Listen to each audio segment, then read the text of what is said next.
tijaabadan caafimaad oo ah mid la doonayo sidii lagu ogaan lahaa dadka qaba cudurka coronavirus ayaa maanta dhaqaatiirta caafimaadka ciidamada xoogga dalka oo kaashanaya wasaaradda caafimaadka xukuumadda federaalka Soomaaliya waxa ay ka sameeyeen qaar ka mid ah xeryaha barakacayaasha ku yaala magaalada Muqdisho. tijaabadan oo lagu ogaanayay dadka uu soo ritay ama uu haleelay COVID-19 ayaa dhaqaatiirta caafimaadka ciidamada xoogga dalka waxa ay si gaar uga sameeyeen xeryaha barakacayaasha ku yaala degmooyinka Hodan iyo Howlwadaag ee gobolka Banaadir.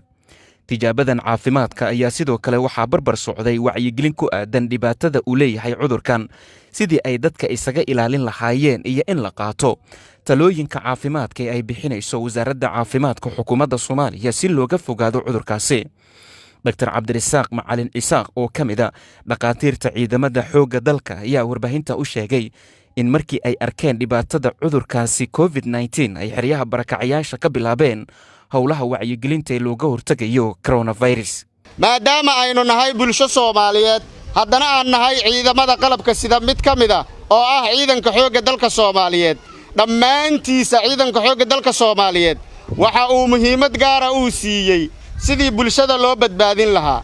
gacanna maaragtay waddanku ku difaacaya oo furimaha ayuu ka dagaalamayaa, gacanna waxa uu muhiimad ku siiyay shacabkiisa si uu uga hortago cudurka coronavirus.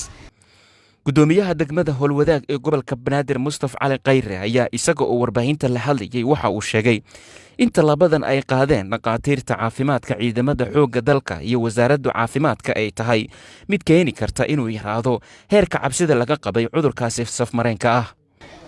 ciidanka xoogga dalka Soomaaliya oo runtii maanta shaqo ballaaran ka wada maamulka gobolka Banaadir guud ahaan gaar ahaan degmada Howlwadaag.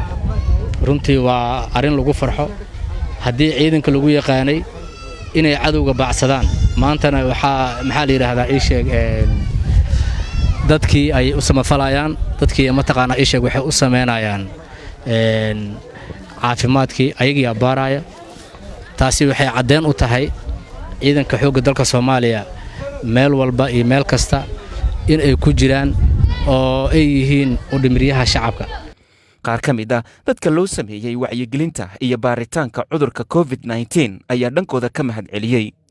kulli waa mahadsan ciidanka xoogga dalka Soomaaliyeed maadaama ay noo keenan waxa lagu coronavirus la isaga difaacayo aad iyo aad u mahadsan yihiin. ciidamada xoogga dalka Soomaaliyeed way mahadsan yihiin maadaama ay noo soo gurmadeen cudurkan COVID-19 ay naga soo gurmadeen way ku mahadsan yihiin. cudurkan waa cudur dilaa ah ee aad iyo aad ummadda gaal iyo muslimba u dhameeyay. ilaahay ha naga qabto. dhowaan ayay ahayd markii sidaan oo kale dhaqaatiirta caafimaadka ciidamada xoogga dalka ay howlahan wacyigelinta dhibaatada cudurka COVID-19 uga soo sameeyeen xeryo barakacayaal ah oo ku yaala degmada Daynile ee gobolka Banaadir. Cumar Maxamed Soomane, Universal TV, Muqdisho.